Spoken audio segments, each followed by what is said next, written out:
Welcome to the show. Glad to have you guys here. It's Friday the 26th of January, 2024. Thank you for tuning in. Now, I want to commend you guys who, yesterday on my show, there was the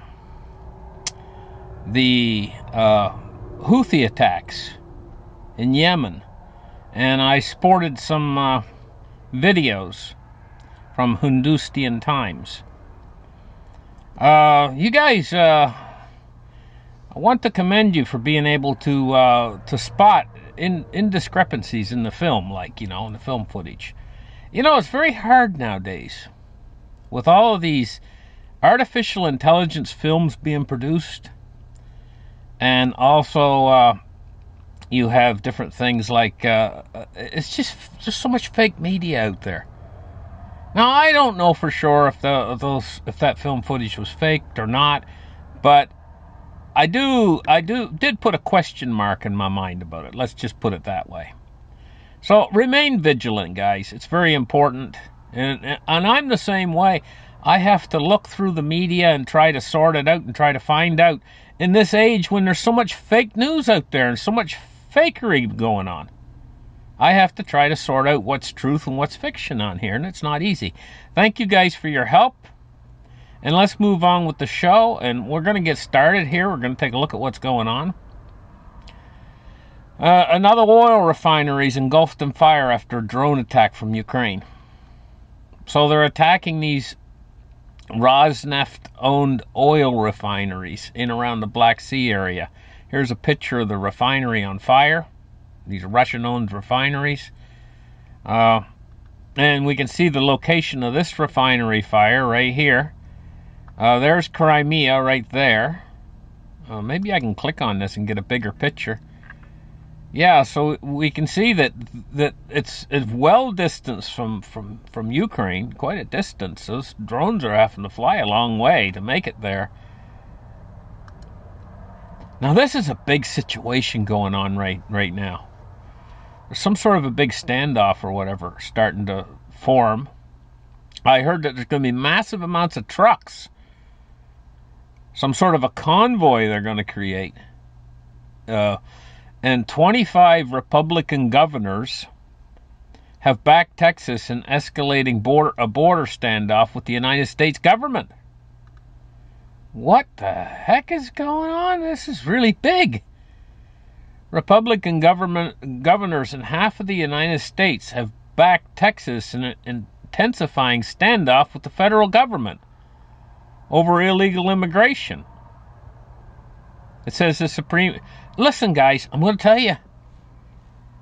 I have never, ever, and I suppose in the history of the United States, going back to the Civil War, there's never been a time where the United States has been more divided than it is right now. Not just on this border policy, but also on the elections, and we're leading into the elections right now. And America's totally, it's never been more divided. You have to go back to the Civil War era to find a time when America was more divided than it is right now. Republican governors, it says, in half of the United States have backed Texas in an intensifying standoff. It says the Supreme Court ruled this week against Texas Governor Greg Abbott, who strung razor wire along miles of frontier with Mexico. But the Republicans have vowed to add more razor wire to crack down on what he calls an invasion. 225,000 plus illegal immigrants crossed the border in December alone.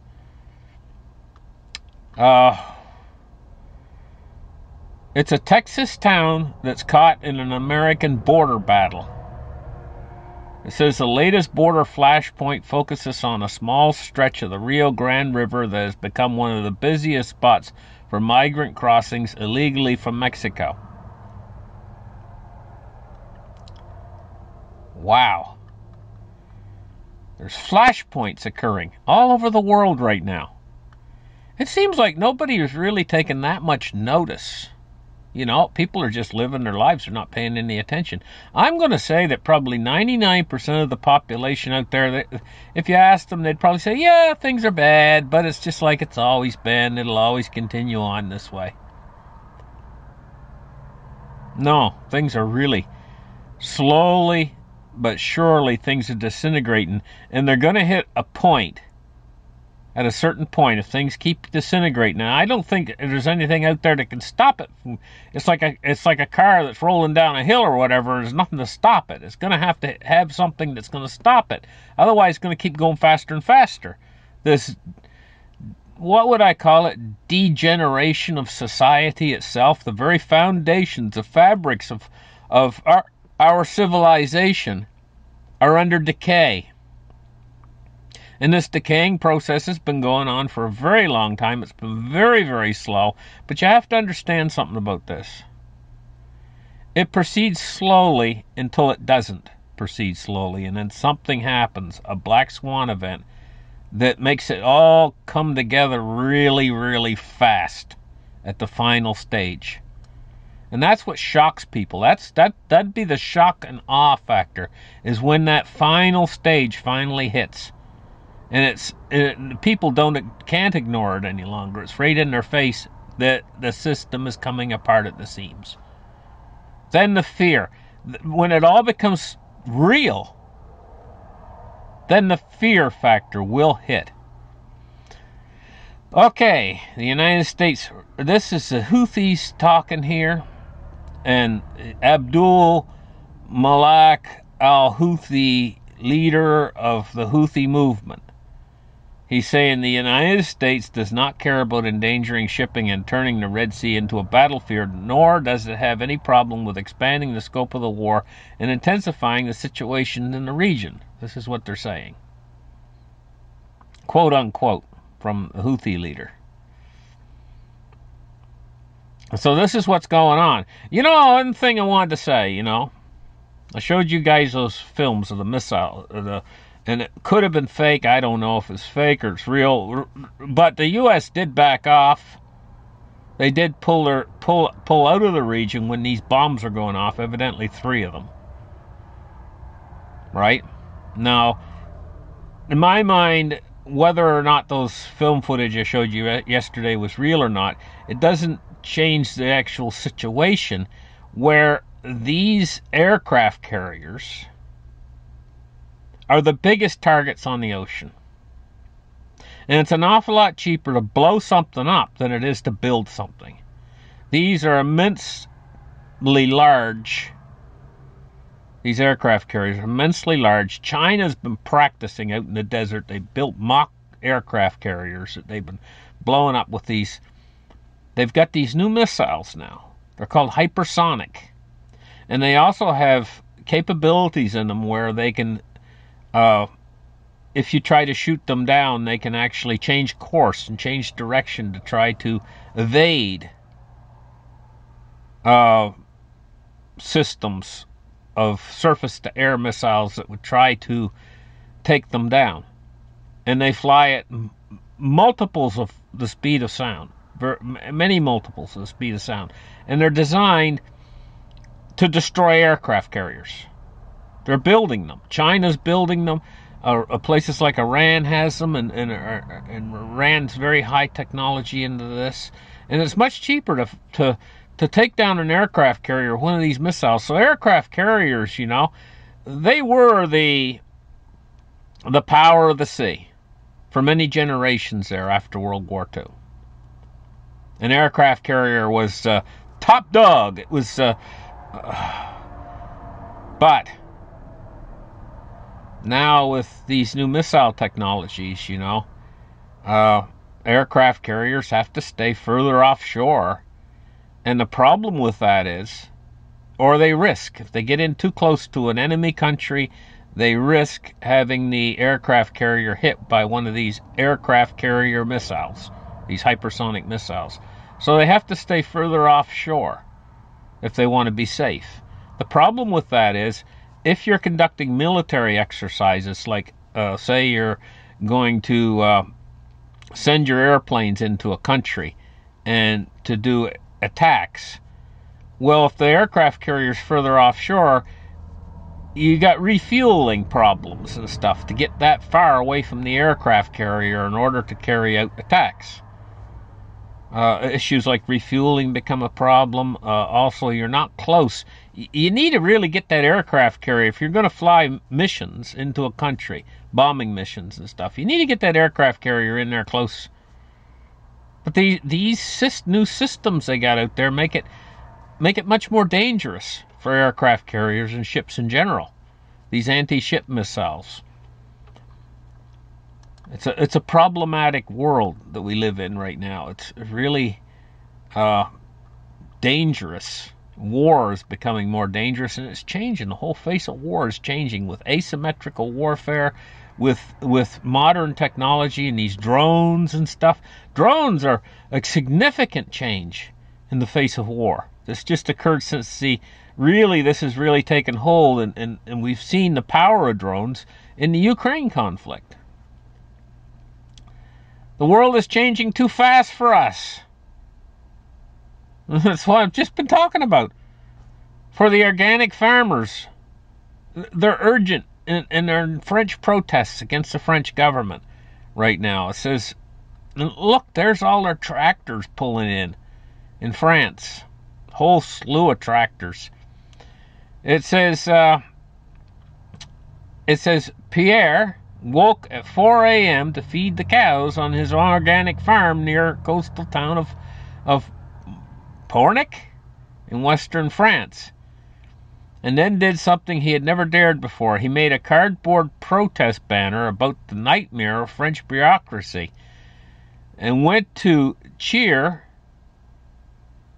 on a slow convoy of tractors, warning that French farming and the rural way of life was facing collapse. And there they all are. They got their tractors all headed into some French city, and they're blocking traffic for miles.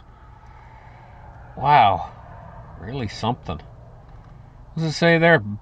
Bales of hay and tractors have been used to block the main highways. Manure has been sprayed on public buildings. Yay! And supermarkets. Well, not so good on supermarkets. But sprayed. Now I'd really be thinking it's whatever if they'd just spray the manure all over the government buildings. You know, and that would make a nice rosy smell for the... But that's been done before. I've heard of multiple examples of farmers getting mad and driving down to City Hall and turning the manure spreader on. That's happened quite a few times.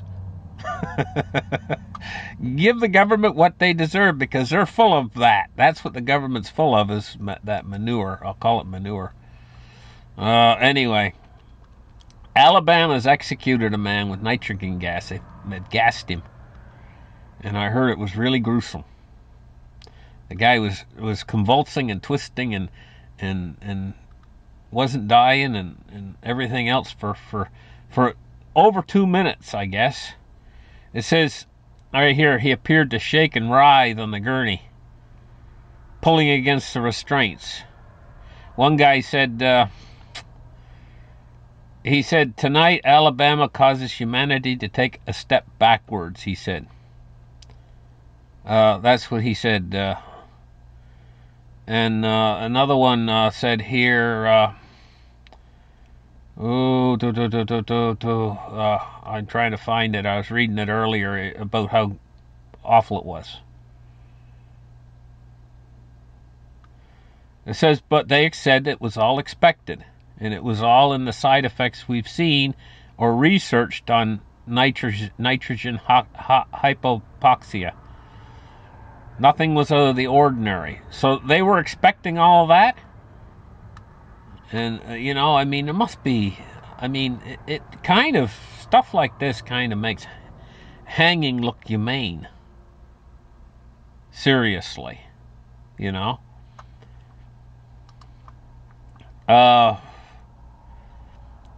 Now, the court orders Israel to take measures to prevent acts of genocide in Gaza.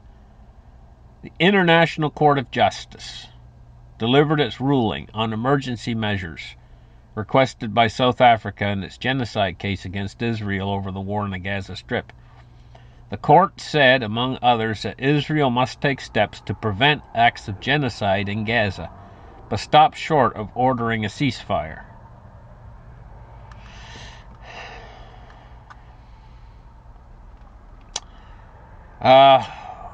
Let's take a look now at the silver price. $22.75 today. This stuff right here has been on a bargain sale, a bargain of a lifetime for ages now. It's got to the point where I think a lot of the smaller investors are pulling away kind of from it. Because they've just kind of waited too long, you know. And so sales, I guess, are dropping off somewhat for the smaller investors. I tend to think that it's all about timing and stuff. The ultra rich and stuff, I think, are going to step into this market at a certain point. And of course, I've been predicting that for years and talking about that. That at the last minute, at the cheapest price, they're going to scoop it all up. And that's probably the plan. And I said that they'd probably bust the price down as low as they could get it before they do that. Because you're going to find that the ultra-rich, they don't get ultra-rich. They're cheap. They're the worst cheapskates there are out there. And they like to buy something at the lowest price possible and sell it at the highest price possible. You know? And they all probably have a much better idea than any of us guys who talk on YouTube. They're probably watching this. And they got their people who know their people who know somebody else who knows somebody else. And the word goes through the grapevine. They know more about what's happening. That information that you'd never be able to get a hold of. But at a certain point, they're probably going to... Because this is the fundamental behind the whole world's financial system. Like Exeter's pyramid. This is gold and silver. Gold and silver are the fundamental behind all of this Ponzi scheme of money. It's in the multiple trillions. Trillions and trillions and trillions of this funny money is all backed and supported by this tiny little pinhead of a gold and silver. And so they don't want to see their fortunes evaporate in hyperinflation. So at a certain point, I can see them attacking this. And when I say attacking it, I mean buying it all up at a certain point. But they're going to determine what that point is, and they have probably a good idea when. But for the average investor, when that when happens, you're not going to get in on it. They're going to cut you out because they're going to move so fast. You know, probably while you're sleeping in the middle of the night. It's going to happen sometime. And they'll bought it all. Allocated it all. And so if you're sitting there saying, oh, I'll accumulate a little bit with the rich people. They're not going to let you in on that piece of the cake. They're not going to tell you about it. They're not going to let you in on it. Now, Bitcoin and the cryptos today, you know, Bitcoin is going up today, 41,800. Ethereum is at 2270, and so we saw a gain of about $1,700 or more in Bitcoin overnight. And she's on her way up again. Ethereum's 2272 and XRP is at 52.2 cents. Now taking a look at the Dow Jones Industrial Average, which is up 119 points on the day at 38,168. Boy, that's some high. That's a new high, I think, right there. 38,168. It's getting up almost to 40,000. Taking a look at crude oil, it's down 19 cents at 77.19 for crude right now. Bonds and rates, we're looking at rising yields. No, wait. Earlier there were rising yields. Now they're falling on the long end. 30 years fell 1 basis point at 4.37. And the 10-year is up a half a basis point at 4.13. And the dollar index today is at 103.36. And the dollar is, let me just take a look at the chart if it'll pop it up. Yeah, it's dropping off today. Thank you guys for listening to my show. Push that thumbs up button. Remember, vigilance is very important. Never giving up. Also, that vigilance is what's going to protect you. And this is why you guys are probably watching my show, is you're vigilant. More vigilant than most of your neighbors and stuff. As seeing ahead, seeing that there is a problem. Because they don't think there's any problems. They say, oh yeah, there's a war going on over in Ukraine. Yeah, there's always a war in the Middle East. Blah, blah, blah. I got to get back to work. No problems. They don't think there's any real big problems. They don't realize the implications of how a lot of things, smaller things and bigger things, are coming together simultaneously to make a decay of civilization itself. Our civilization is crumbling around us. And at a certain point, it hits a point of disorder where it crumbles all at once. And how do you know when that happens? Well, probably your telecommunications is going to be the first thing it's going to tell you. It's going to go down. And there's going to be no explanation. You're not going to know why.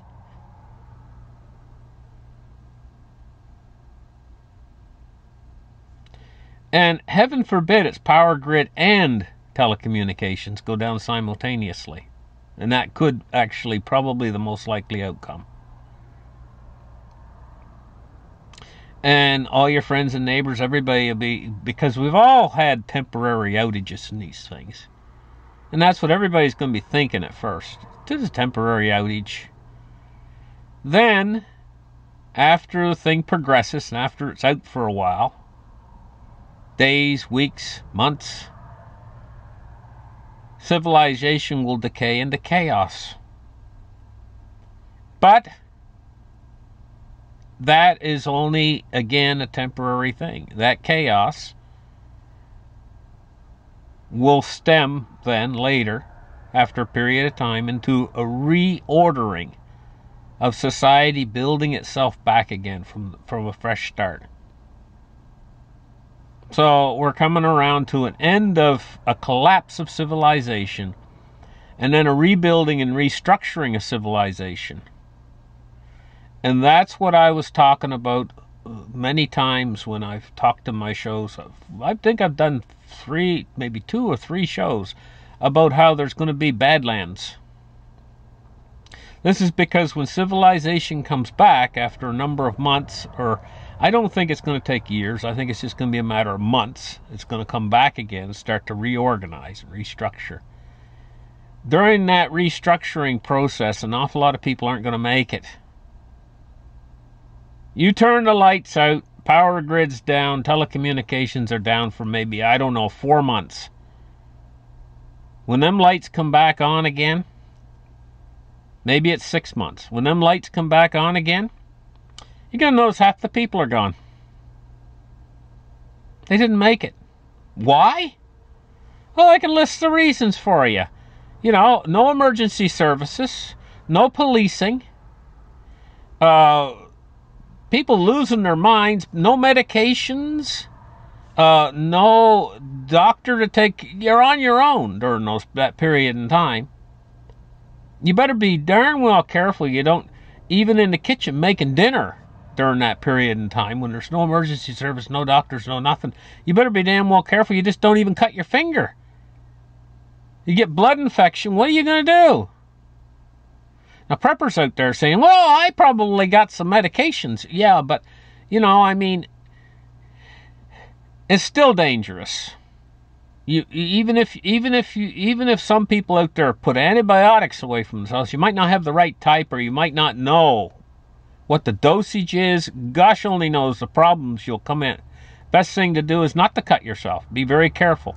If we do run into a period like that, probably the prime method for your survival, besides having a shelter, you need a shelter and you need food. And your shelter might not be that, doesn't have to be that great.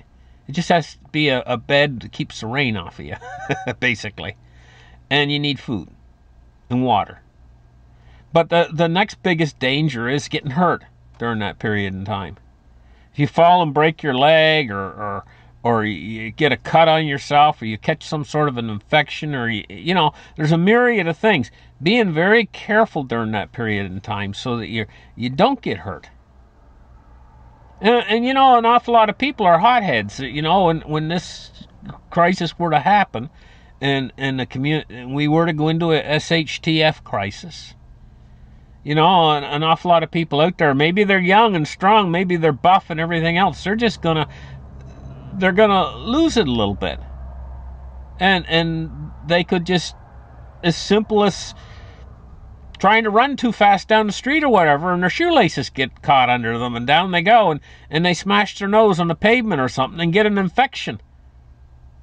You know, next thing you know, it doesn't matter how young and healthy they are, they don't make it. And maybe you're 80 years old, but you might breeze through the thing like nothing. Just saying, guys. Just talking a little bit. You guys have a great afternoon. And remember, stay vigilant, guys. It's very important. And I commend the ones who are vigilant over these news stories here that may or may not be bogus. I'm trying to sort through it too. Guys, have a great day. Bye-bye.